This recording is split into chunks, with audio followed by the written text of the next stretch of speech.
Hello तो प्यारे बच्चों, स्वागत है आपका बड़ा भारत एजुकेशन प्लेटफॉर्म पर। देखिए, आज जो अपन शुरू कर रहे हैं वो शुरू कर रहे हैं अम्ल क्षार एवं लवण, जो 10th क्लास का दूसरा चैप्टर है और काफी अपना वेटेज रखता है एग्जाम में। देखिए, अपन इस चैप्टर को रिवीजन के तौर पर पढ़ रहे हैं। किस तौर पर पढ़ रहे हैं? रिवीजन के तौर पर। आप अगर इस वीडियो को पूर्ण रूप से ध्यान पूर्वक सुन लेते हैं तो आपका ये लगभग चैप्टर पूरा तैयार हो जाएगा। और एक बात अवश्य ध्यान रखिए कि आपको अपनी कॉपी और पेन लेकर साथ बैठना है ताकि आपके शॉर्ट नोट्स तैयार हो जाए, क्योंकि ये शॉर्ट नोट्स आपको एग्जाम के टाइम पर बहुत हेल्प करेंगे। पढ़कर पढ़ने पर ही हेल्प करेंगे, बिना पढ़े हेल्प नहीं करेंगे। तो देखिए, अपन शुरुआत करते हैं अम्ल क्षार एवं लवण चैप्टर की। सबसे पहले अपन जो इसमें पढ़ेंगे वो पढ़ेंगे अम्लों के भौतिक गुणधर्म। ठीक है, तो देखिए, अम्लों के भौतिक गुणधर्म में अपन देखते हैं कि जो अम्ल होते हैं ये स्वाद में खट्टे होते हैं। अम्ल होते हैं वो स्वाद में कैसे होते हैं भाई? खट्टे होते हैं। और देखिए, जो अम्ल होते हैं, कौन है अम्ल? ये नीले लिटमस पत्थर को, अम्ल है वो नीले लिटमस पत्थर को लाल कर देते हैं। कैसा कर देते हैं भाई? लाल कर देते हैं। अम्ल, जैसे आप नीले लिटमस पत्थर के ऊपर अम्ल डालोगे तो वो उसको लाल कर देते हैं, नीले को लाल। कौन है? अम्ल। और एक वैज्ञानिक का नाम है भाई आर्रेनियस। आर्रेनियस, उन्होंने क्या बात बताई अम्लों के संदर्भ में? आर्रेनियस ने उन्होंने बताया कि अम्ल वे पदार्थ होते हैं जो जलीय विलयन में H प्लस आयन त्यागते हैं। अम्ल वे पदार्थ हैं जो जलीय विलयन में H प्लस आयन त्यागते हैं, उनको ही अपन अम्ल बोलेंगे। किसके अनुसार? आर्रेनियस के अनुसार। तो हम लोग मैंने 3 पॉइंट बताए। अम्ल स्वाद में खट्टे होते हैं, नीले लिटमस पत्थर को ये लाल कर देते हैं, और आर्रेनियस के अनुसार अम्ल वे पदार्थ होते हैं जो जलीय विलयन में H प्लस आयन प्रदान करते हैं, उनको अपन क्या बोलते हैं? अम्ल बोलते हैं। इसके एग्जाम्पल देखिए, जैसे एग्जाम्पल की बात करूं मैं तो HCl, जिसको अपन बोलते हैं हाइड्रोक्लोरिक अम्ल। और देखिए दूसरा एग्जाम्पल H2SO4 सल्फ्यूरिक अम्ल। और देखिए एग्जाम्पल नंबर 3 HNO3 नाइट्रिक अम्ल। तो ये सारे अम्ल है, जब आप इनको ध्यान से देखोगे तो सब में इनमें हाइड्रोजन आना आपको देखने को मिलेगा। तो आर्रेनियस के अनुसार अम्ल क्या होते हैं? जो जलीय विलयन में H प्लस आयन दे, उनको अपन क्या बोलेंगे? अम्ल बोलेंगे। अम्ल है वो नीले लिटमस पत्थर को लाल कर देते हैं और स्वाद में कैसे होते हैं? खट्टे होते हैं। तो ये बात हो गई हमारे अम्लों के भौतिक गुणधर्म के संदर्भ में। अब देखिए, अपन बात करते हैं क्षारकों के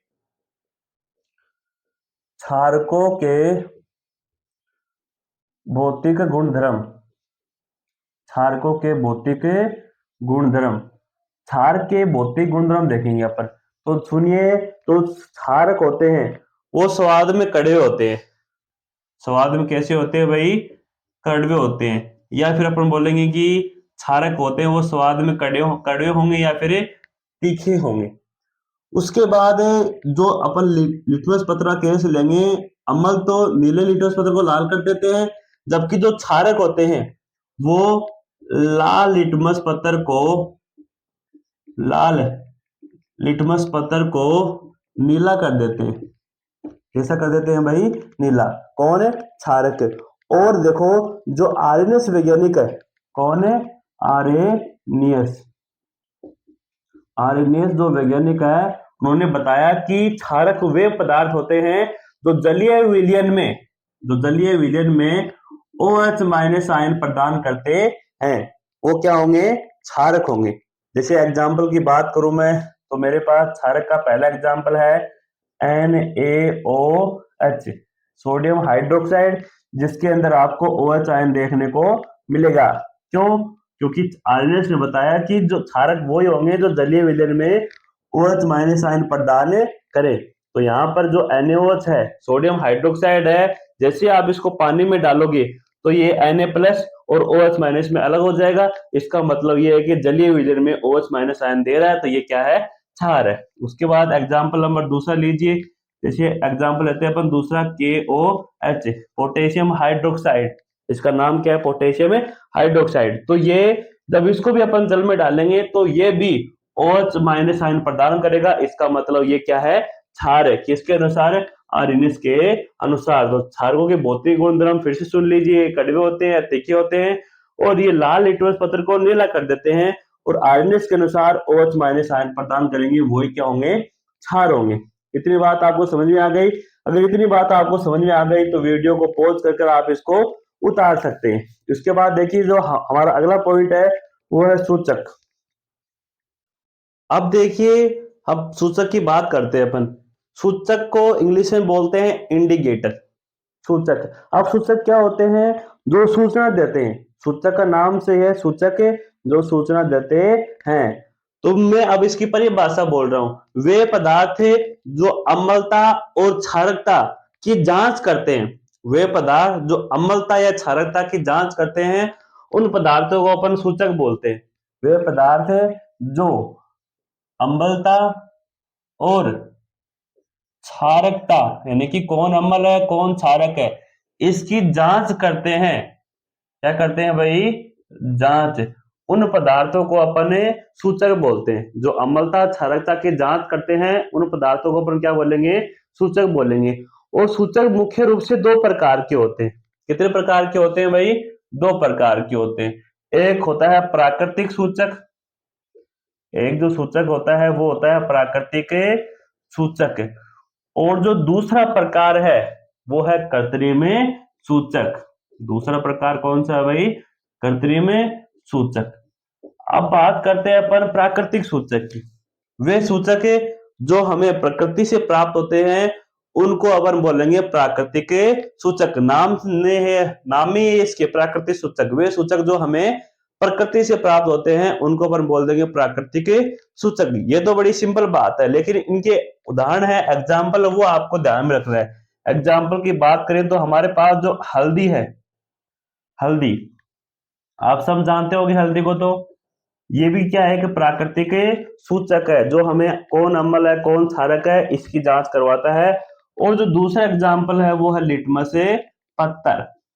लिटमस पत्थर, जो ये दो एग्जाम्पल हैं, ये प्राकृतिक सूचक के एग्जाम्पल है। ठीक है। उसके बाद देखिए कृत्रिम सूचक। कृत्रिम सूचक वे सूचक जो मानव के द्वारा बनाए जाते हैं या मानव निर्मित जो सूचक होते हैं, उनको अपन बोलते हैं कृत्रिम सूचक। अब देखिए कृत्रिम सूचक के एग्जाम्पल में अगर अपन बात करें तो इसका जो पहला एग्जाम्पल है वो है मेथिल ऑरेंज। मेथिल ऑरेंज, ये क्या है भाई, कृत्रिम सूचक का उदाहरण है। और देखिए इसका दूसरा एग्जाम्पल है वो है फिनोफ्थेलिन। फिनोफ्थेलिन,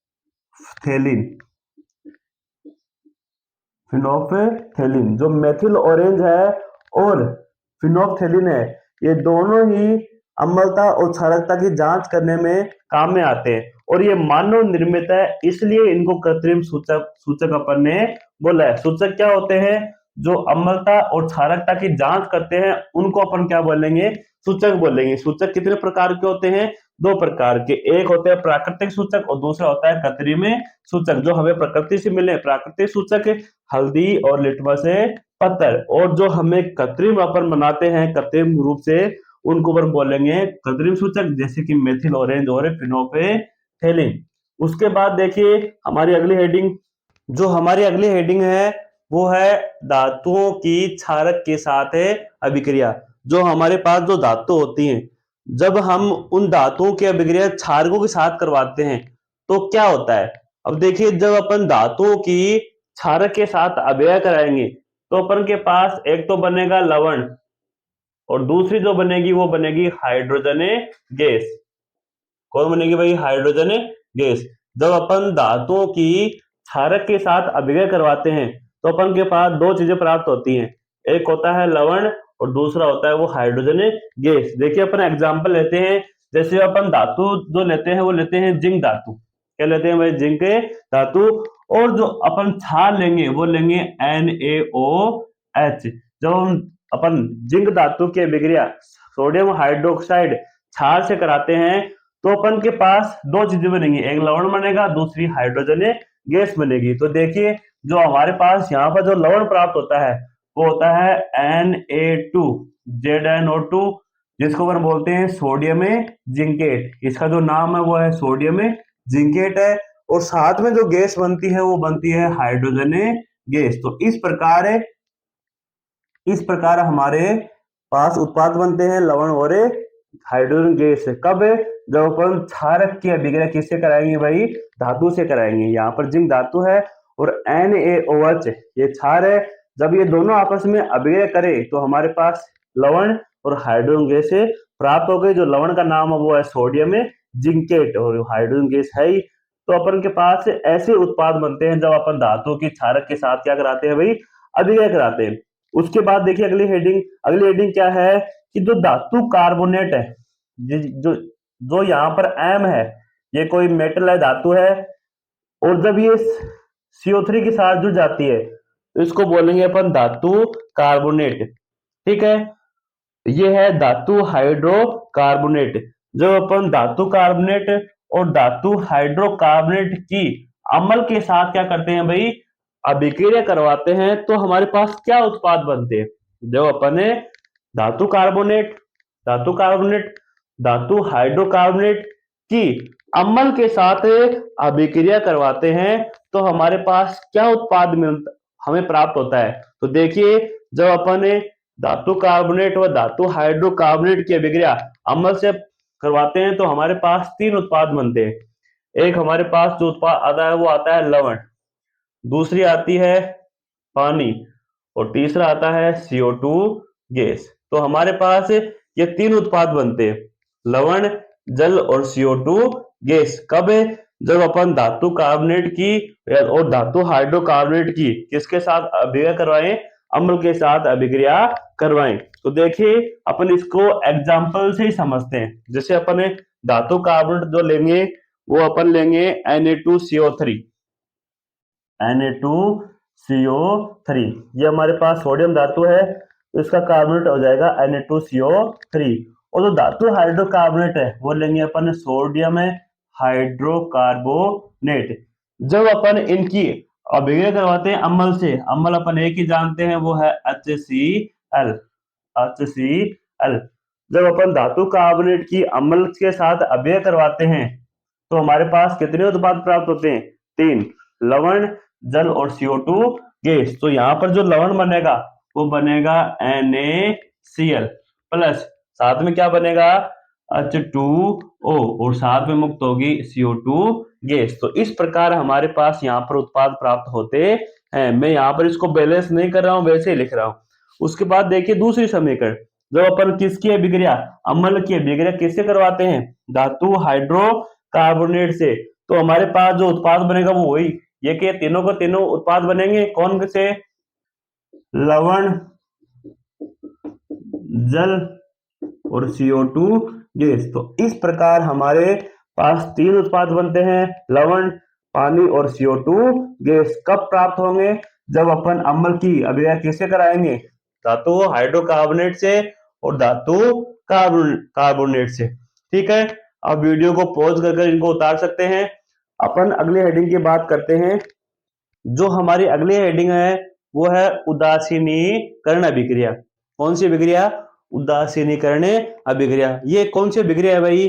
देखिए जो हमारे पास प्रबल अम्ल होते हैं और प्रबल क्षार होते हैं, जब हम उनकी आपस में अभिक्रिया करवाते हैं तो वे एक दूसरे के प्रभाव को नष्ट करके लवण और जल का निर्माण करते हैं।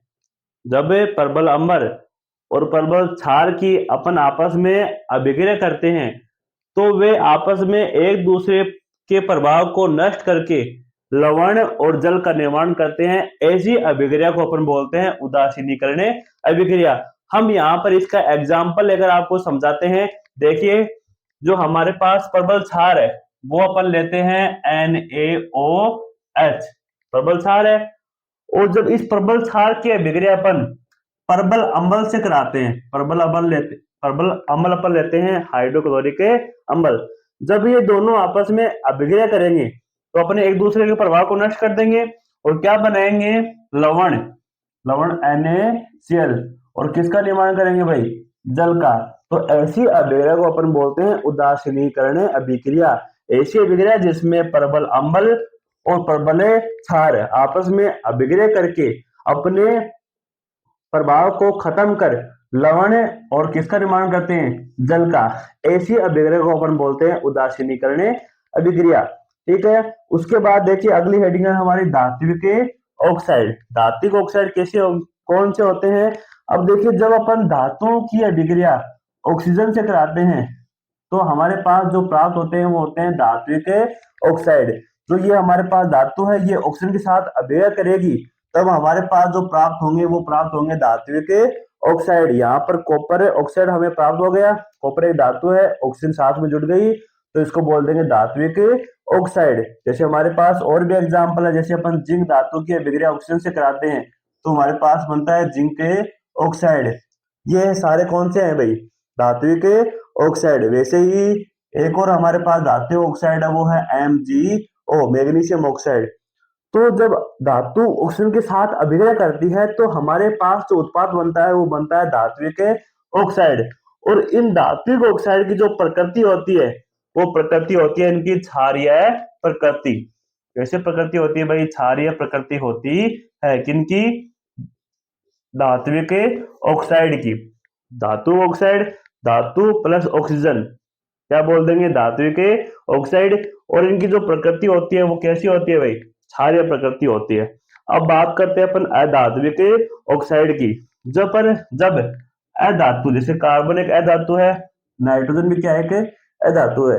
जब अधातु ऑक्सीजन के साथ अभिक्रिया करती है, किसके साथ अभिक्रिया करती है भाई, ऑक्सीजन की, ऑक्सीजन के साथ अभिक्रिया करती हैं तो वो ऑक्सीजन को अपने साथ जोड़कर, ऑक्सीजन को अपने साथ जोड़कर अधात्विक ऑक्साइड का निर्माण करती हैं। तो यहाँ पर जो CO2 और NO2 है ये दोनों क्या है, अधात्विक ऑक्साइड। क्यों, क्योंकि अधातु से ऑक्सीजन जुड़ गई तो ऐसे ऑक्साइड को अपन बोल देंगे अधात्विक ऑक्साइड। यहाँ पर CO2 और NO2 दोनों क्या है भाई, अधात्विक ऑक्साइड है।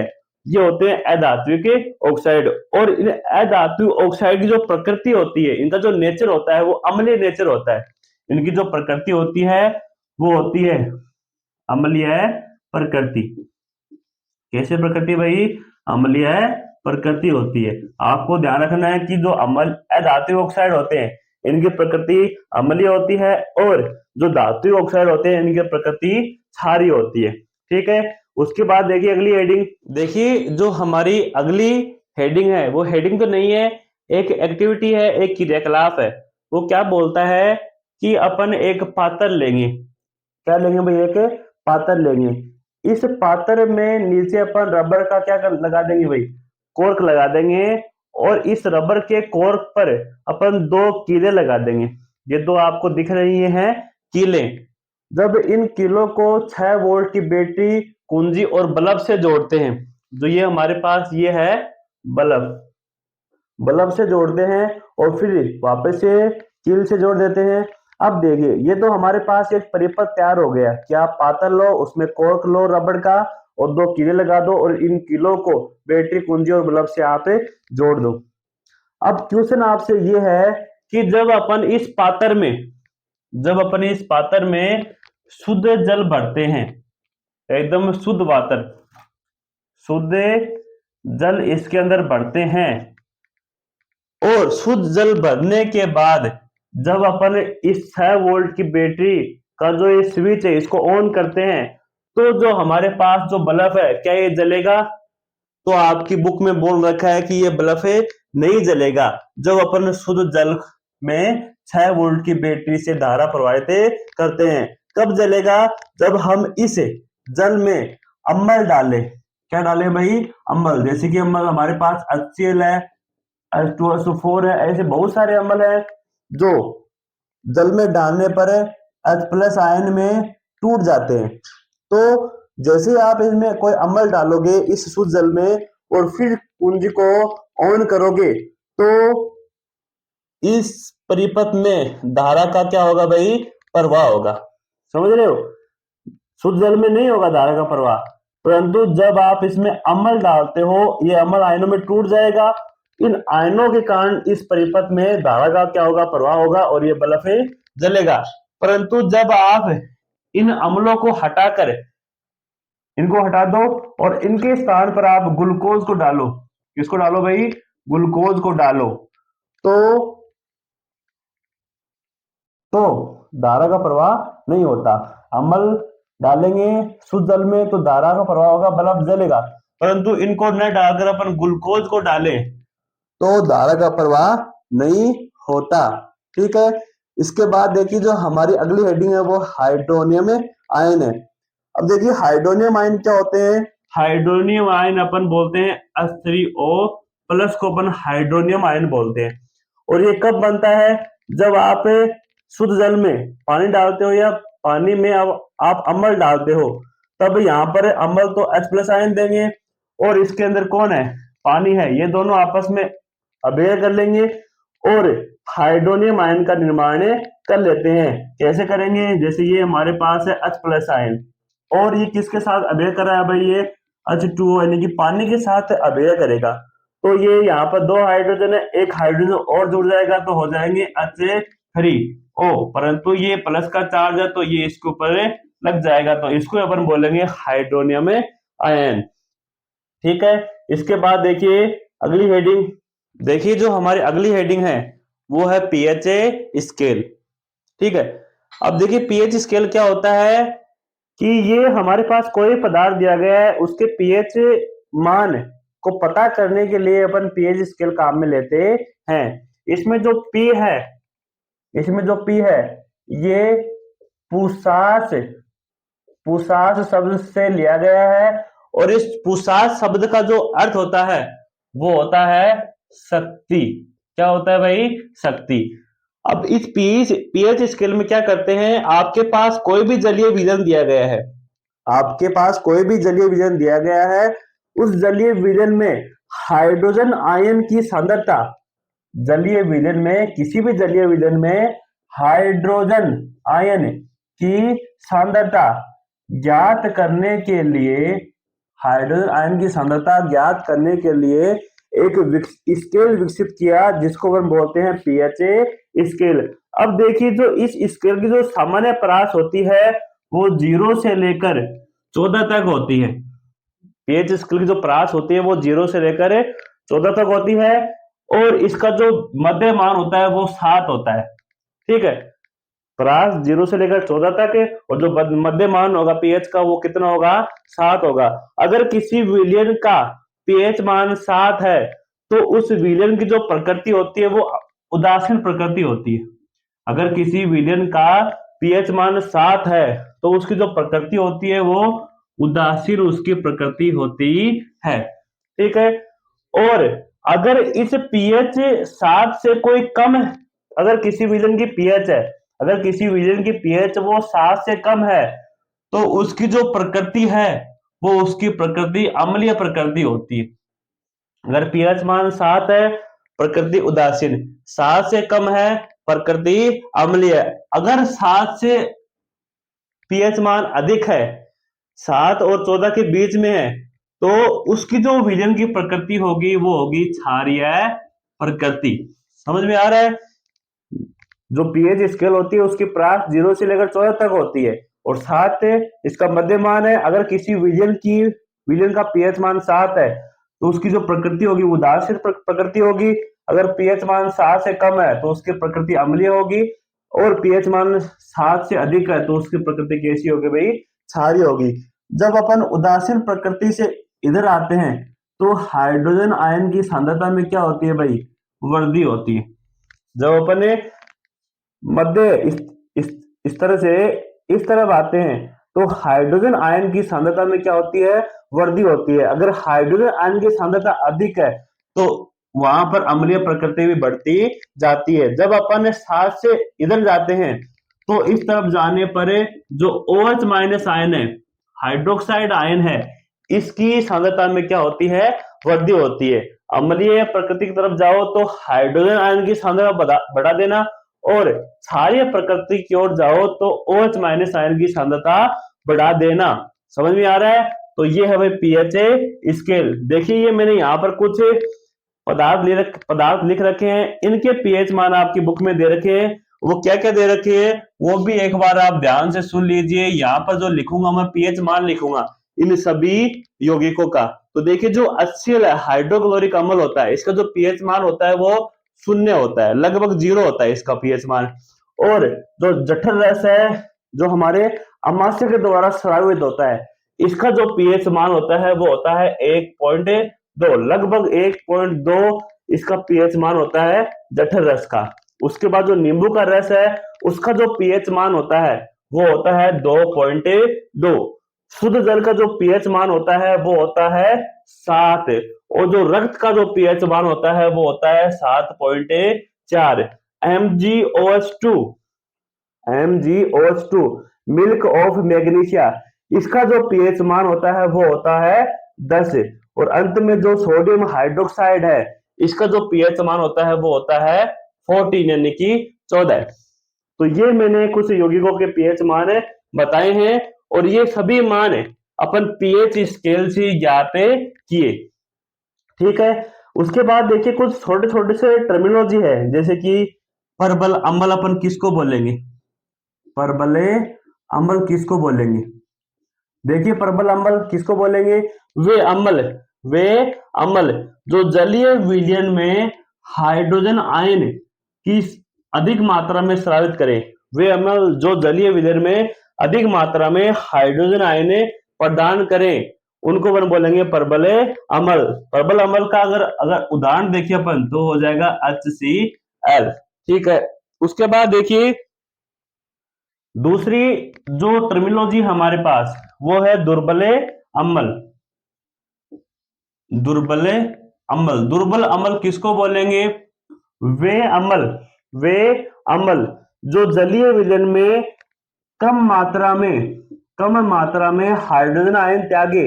अम्लों का जो नेचर होता है वो क्या होता है, H+ आयन प्रदान करना। अगर ज्यादा मात्रा में H+ आयन प्रदान करें उनको अपन बोलेंगे परबल अम्ल, और कम मात्रा में हाइड्रोजन आयन प्रदान करे उनको बोलेंगे अपन दुर्बले अम्ल। दुर्बल अम्ल के एग्जाम्पल की बात करें तो हमारे पास एग्जाम्पल है CH3COOH जिसको अपन बोलते हैं एसिटिक एसिड। CH3COOH ये एक दुर्बल अम्ल है जो कम मात्रा में H+ आयन प्रदान करता है, इसलिए इसको अपन क्या बोलते हैं, दुर्बले अम्ल। उसके बाद जो अगली हमारी जो टर्मिनोलॉजी है वो है परबले क्षार। परबल क्षार क्या होते हैं, वे क्षार जो जलीय विलयन में अधिक मात्रा में OH आयन प्रदान करें, OH माइनस आयन प्रदान करें उनको अपन बोलेंगे परबल क्षार। कब, जब ये जलीय विलयन में अधिक मात्रा में OH आयन प्रदान करें, अर्थात वे क्षार जो जलीय विलयन में अधिक मात्रा में OH माइनस आयन प्रदान करते हैं उनको अपन बोलेंगे परबले क्षार। उसके बाद जो अगली जो टर्मिनोलॉजी है वो है दुर्बले क्षार। कौन सी है भाई, दुर्बले क्षार। दुर्बल क्षार क्या होते हैं, वे क्षार जो जलीय विलयन में कम मात्रा में OH माइनस आयन प्रदान करते हैं उनको अपन बोलेंगे दुर्बले क्षार। दुर्बल क्षार के एग्जाम्पल की बात करें अपन तो हमारे पास दुर्बल क्षार का एग्जाम्पल है MgOH का होल क्वाइज 2। ठीक है, और अपन बात करें किसकी, परबल क्षार की, तो परबल क्षार का जो एग्जाम्पल है वो है NaOH। जब आप NaOH को जलीय पानी में डालोगे तो अधिक मात्रा में OH आयन प्रदान करेगा, इसलिए क्या है, परबले क्षार है। और आप MgOH2 को डालोगे पानी के अंदर तो ये कम मात्रा में OH माइनस आयन प्रदान करता है, इसलिए इसको अपन बोलेंगे दुर्बले क्षार। समझ में आई बात है। तो ये छोटी छोटी कुछ टर्मिनोलॉजी है। परबल अम्ल किसको बोलेंगे, जो जलीय विलयन में अधिक मात्रा में हाइड्रोजन आयन त्यागे, उदाहरण हो गया HCl। दुर्बल अम्ल किसको बोलेंगे, जो कम मात्रा में H+ आयन प्रदान करे, एसिटिक अम्ल इसका एग्जाम्पल हो गया। उसी प्रकार परबल क्षार किसको बोलेंगे, जो अधिक मात्रा में OH माइनस आयन प्रदान करे, एग्जाम्पल हो गया NaOH। और दुर्बल क्षार का एग्जाम्पल हो गया MgOH2 जो कम मात्रा में हाइड्रोजन हाइड्रोक्साइड आयन प्रदान करते हैं।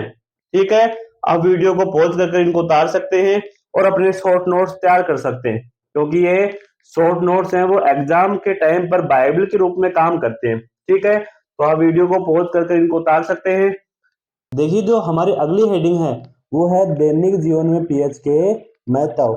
आपकी बुक में दैनिक जीवन में पीएच के महत्व के कुछ अनुप्रयोग दे रखे हैं, जैसे अम्लीय वर्षा, बगीचे की मिट्टी का पीएच, हमारे पाचन तंत्र का पीएच, पीएच परिवर्तन के कारण दंत क्षय, पौधे एवं जंतुओं द्वारा उत्पन्न रसायन से आत्मा में रक्षा। ये कुछ पीएच के महत्व दे रखे हैं। अब सबसे पहले अपन बात करेंगे कि हमारे दैनिक जीवन में पीएच का आखिर महत्व क्या है। देखिए, हमारा जो शरीर है वो पीएच के प्रति संवेदनशील होता है। हमारा जो शरीर है वो पीएच के प्रति क्या होता है, संवेदनशील होता है। जो हमारा शरीर है उसका जो पीएच परास है वो 7 से लेकर 7.8 के मध्य होता है। हमारा शरीर का जो पीएच मान होता है वो 7 से 7.8 के मध्य होता है। अगर इस परास को पार कर जाए तो हमारा पीएच शरीर का बिगड़ जाएगा, तो हमें काफी समस्याओं का सामना करना पड़ सकता है, अपन बीमार हो सकते हैं।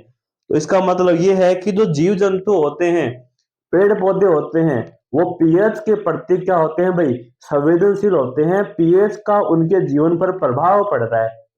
जैसे ही वातावरण का या शरीर के भीतर उनका पीएच मान चेंज हो गया, उनके लिए प्रतिकूल परिस्थितियां बन जाती हैं। अब देखिए, जो इसका पहला जो अनुप्रयोग है वो है अम्लीय वर्षा। वर्षा सब जानते हैं, जो बारिश होती है उसको वर्षा बोलते हैं, लेकिन अम्लीय वर्षा किसको बोलेंगे? तो ध्यान से सुनिए, जब जो बारिश का पानी है उसका पीएच मान, वर्षा जल का पीएच मान जब 5.6 से कम हो जाता है, जब वर्षा जल के पीएच का मान 5.6 से कम हो जाए तो ऐसी वर्षा को अपन बोलेंगे अम्लीय वर्षा। और जो ये वर्षा का पानी है अम्लीय है, जब ये नदी नालों में जाएगा, तालाबों में जाएगा, तो जो वहां पर जो जीव जंतु रह रहे हैं उनके जीवन यापन में कठिनाई उत्पन्न करेगा, अर्थात तो उनका जीवन है वो कठिनाई से बीतने लग जाएगा। क्यों? क्योंकि जो पीएच की जो परास है वो चेंज हो गई, उनके लिए अनुकूल नहीं है। किस कारण? अम्लीय वर्षा के कारण। इस अम्लीय वर्षा के कारण बहुत सारे जीव मर भी जाते हैं, काफी उनको नुकसान होता है। उसके बाद देखिए, बगीचे की मिट्टी का पीएच। अब देखिए, कोई भी अपन फसल उगाएं तो उस जो जिस मिट्टी में अपन उगा रहे हैं उस मिट्टी की पीएच है वो उस पादप के अनुकूल होनी चाहिए। समझ रहे हो गया? अगर अनुकूल नहीं है तो हमारे पास जो उपज प्राप्त होगी वो हमारे पास से अच्छी उपज प्राप्त नहीं होगी। तो हमें जो बगीचे की मिट्टी है या खेत की मिट्टी है उसका पीएच मान सही रखना है। कैसे रखेंगे वो आप एग्रीकल्चर विभाग से जानकारी ले सकते हैं उसकी, और हमें भी कमेंट कर सकते हैं कि आप इसके ऊपर भी वीडियो बनाएं, तो हम भी आपको वो समझा देंगे। ठीक है, तो देखिए, बगीचे की मिट्टी का पीएच मान क्या होना चाहिए? अच्छा होना चाहिए, पौधों के लिए अनुकूल होना चाहिए। तब क्या होगा? तब हमारे पास अच्छी उपज प्राप्त होगी, हमें अच्छी फसल प्राप्त होगी जब बगीचे की मिट्टी का पीएच मान सही रहेगा। उसके बाद जो अगली हेडिंग है वो है हमारे पाचन तंत्र का पीएच। जो हमारा पाचन तंत्र है, आप सब जानते हो, हमारा मुख होता है, मुख से क्या होती है, आहार नली होती है, और आहार नली किस में खुलती है? अमाशय में खुलती है। तो ये है हमारा अमाशय। अब जो अमाशय की जो भित्ति होती है, ये अमाशय की भित्ति होती है। इस अमाशय की भित्ति पर कुछ ग्रंथियां होती हैं। कुछ क्या होती है भाई? ग्रंथियां होती हैं। ये ग्रंथियां, इन ग्रंथियों को अपन बोलते हैं जठर ग्रंथि। क्या बोलते हैं भाई? जठर। जो अमाशय की भित्ति पर जो ग्रंथियां होती हैं उनको अपन बोलते हैं जठर ग्रंथि। और जो जठर रस का श्रावण करती है, अमाशय की भित्ति पर जठर ग्रंथि होती है जो जठर रस का श्रावण करती है, और इस रस में मुख्य रूप से HCl का श्रावण होता है। ठीक है, परंतु वैसे नॉर्मल ये थोड़ा थोड़ा स्रावित होता है, परंतु कई बार क्या होता है कि अमाशय में अधिक मात्रा में HCl की मात्रा हो जाती है, मतलब कि ये जठर ग्रंथियां अधिक मात्रा में HCl का श्रावण कर देती हैं। जिसके कारण जब HCl की मात्रा अमाशय के भीतर ज्यादा हो जाती है तो हमारे पेट में दर्द होता है, जलन होती है। जब HCl की मात्रा अधिक हो जाती है अमाशय में तो क्या होता है, पेट दर्द करता है और हमें क्या होती है भाई, जलन होती है। तो इसके उपचार के लिए यहाँ पर एसिडिटी हो गई, अम्ल की मात्रा ज्यादा बढ़ गई, तो इसके उपचार के लिए अपन बाहर से क्या लेते हैं भाई, एंटी एसिड काम में लेते हैं। एंटी एसिड काम में लेते हैं, अर्थात एंटी एसिड मतलब क्षारक, और क्षारक भी कौन से काम लेंगे, दुर्बल क्षारक काम में अपने लेंगे। जैसे दुर्बल क्षारक का एग्जाम्पल है वो है MgOH2, मिल्क ऑफ मैग्नीशिया। जब भी आपको कभी एसिडिटी हो जाए तो आप मिल्क ऑफ मैग्नीशिया, जो कि एक एंटी एसिड है, एसिड का एंटी है, जो इसे एसिड के प्रभाव को खत्म कर देता है, इसे उदासीन कर देता है और आपको दर्द से राहत मिल सकती है। तो ये है हमारे पाचन तंत्र का पीएच। क्यों? क्योंकि HCl एक प्रबल अम्ल है और प्रबल अम्ल जब अधिक मात्रा में स्रावित होता है तो जो अमाशय की पीएच मान कम हो जाता है, और पीएच का मान कम होने से हमें पेट दर्द होता है, जलन होती है। इसका मतलब हमारे पाचन तंत्र में पीएच का महत्व है। उसके बाद देखिए अगली हेडिंग है वो पीएच परिवर्तन के कारण दंते है। जो हमारी मुख है, इसमें क्या होते हैं, छोटे छोटे दांत होते हैं। क्या होते हैं? छोटे छोटे दांत। अब देखिए ये एक मैं दांत बना रहा हूं, बना लिया। जो दांत होते हैं इनके ऊपर एक परत होती है। क्या होती है? एक परत, जिसको अपन बोलते हैं इनेमल की परत। इनेमल की परत बोलते हैं, जो कि कैल्शियम फॉस्फेट से बनी होती है। किससे बनी होती है? कैल्शियम फॉस्फेट से बनी होती है। जब हमारे मुंह का पीएच मान 5.5 से कम हो जाता है, जब हमारे मुंह का पीएच मान 5.5 से कम हो जाता है तो ये ऊपर के दांतों के ऊपर जो इनेमल की परत होती है ये ऊपर से नष्ट होना स्टार्ट हो जाती है, मोटी होती है, धीरे धीरे से टूटती जाती है और दांतों के अंदर छिद्र हो जाते हैं। जैसे आप खाना खाओगे तो भोजन के टुकड़े हैं वो इन छिद्रों के द्वारा दांतों के अंदर फंस जाते हैं, जिसके कारण आपको काफी जलन होती है, आपको काफी दर्द होता है दांतों की भीतर। ठीक है, ये कब होगा? जब हमारे मुंह का पीएच मान क्या हो जाए, 5.5 से कम। इसके उपचार के लिए आप रोज दंत मंजन कीजिए, क्योंकि उसमें क्या होते हैं, क्षार होते हैं जो अम्लता को कम कर देते हैं, इसको उदासीन कर देते हैं। उसके बाद जो अगली हेडिंग है वो पौधे एवं जंतुओं द्वारा उत्पन्न रसायन से आत्म रक्षा, कि जो पेड़ पौधे और जीव जंतु जो खतरनाक केमिकल स्रावन करते हैं उनसे हमारी आत्म रक्षापन कैसे करें, हम उनसे कैसे बचे रहे। तो आपकी बुक में एक बड़ा ही अच्छा सा पॉइंट दे रखा है, वो क्या दे रखा है कि जब आप जंगल में घूमने जाते हो, तो आपने एक नेटल का पादप देखा होगा। किसका पादप देखा होगा? नेटल का। नेटल एक शाकीय पादप आता है। नेटल एक शाकीय पादप है, अर्थात इसका तना मुलायम होता है और हरा होता है। और इस पादप की जो पत्तियां होती हैं, इन पत्तियों के ऊपर क्या होते हैं भाई? कांटे होते हैं, अर्थात डंकनुमा पत्तियां होती हैं। जैसे ही आप इस नेटल की पत्तियों के संपर्क में आते हो तो इनके जो डंक होते हैं वो आपके चुभ जाएंगे, और जैसे ही आपके ये डंक चुभेंगे तो ये आपके शरीर के भीतर एक अम्ल को भेजते हैं, और उस अम्ल का जो नाम है वो है मेथेनोइक अम्ल। उस अम्ल का नाम है मेथेनोइक अम्ल, जिसके कारण आपको इस मेथेनोइक अम्ल के कारण जो आपके शरीर में पहुंच गया, इसके कारण आपको दर्द होता है, जलन होती है, आप फिर चिल्लाते हो। तो इसके राहत के लिए आप इसके पास में ही एक छोटा सा पादप देखोगे, जिसको हम बोल देंगे डोक का पादप। इस पादप की पत्तियां तोड़ना, इस पादप की क्या तोड़ोगे भाई?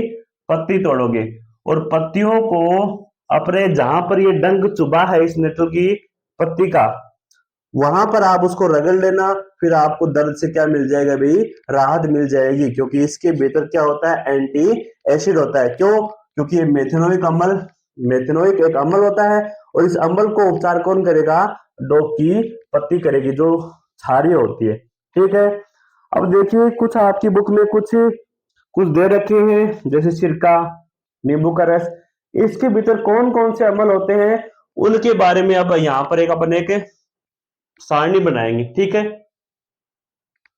कुछ पदार्थ दिए गए हैं और बोला है कि इनमें कौन से अम्ल पाए जाते हैं जो कि आपको याद करना है। जैसे बात करें अपन सिरका में, तो जो सिरका होता है उसके भीतर एसिटिक अम्ल होता है। कौन सा अम्ल होता है भाई? एसिटिक अम्ल। आप साथ साथ याद करते जाओ कि जो सिरका होता है उसके भीतर एसिटिक अम्ल होता है। जो संतरा और जो नींबू होती है, इन दोनों के भीतर होता है सिट्रिक अम्ल। सिट्रिक अम्ल किसके भीतर होता है? संतरा और नींबू के अंदर। बात करें अपन इमली की, तो इमली के अंदर जो अम्ल होता है वो होता है टार्ट्रिक अम्ल। इमली में कौन सा अम्ल होता है भाई? टार्ट्रिक अम्ल। और जो टमाटर होता है उसके भीतर अम्ल जो होता है वो होता है ऑक्जेलिक अम्ल, जो कि आपको याद करना है कि टमाटर के भीतर कौन सा अम्ल होता है? ऑक्जेलिक अम्ल। और जो दही होता है उसके भीतर जो अम्ल होता है वो होता है लैक्टिक अम्ल। दही में कौन सा अम्ल होता है भाई? लैक्टिक अम्ल। और चींटी के डंक और नेटल पादप के डंक में जो अम्ल होता है वो होता है मेथेनोइक अम्ल। कौन सा अम्ल होता है भाई? मेथेनोइक अम्ल होता है। ठीक है, तो सिरका के अंदर एसिटिक अम्ल, संतरा के अंदर और नींबू के अंदर सिट्रिक अम्ल, इमली के अंदर टार्ट्रिक अम्ल, टमाटर के भीतर ऑक्जेलिक अम्ल, दही के अंदर लैक्टिक अम्ल, चींटी के डंक और नेटल पादप के डंक में जो अम्ल होता है वो होता है मेथेनोइक अम्ल। ठीक है, तो अपन आज यहाँ तक ही पढ़ेंगे। ठीक है, अगर आपको वीडियो अच्छा लगा तो वीडियो को लाइक कीजिए और चैनल को सब्सक्राइब करना मत भूलिए। धन्यवाद।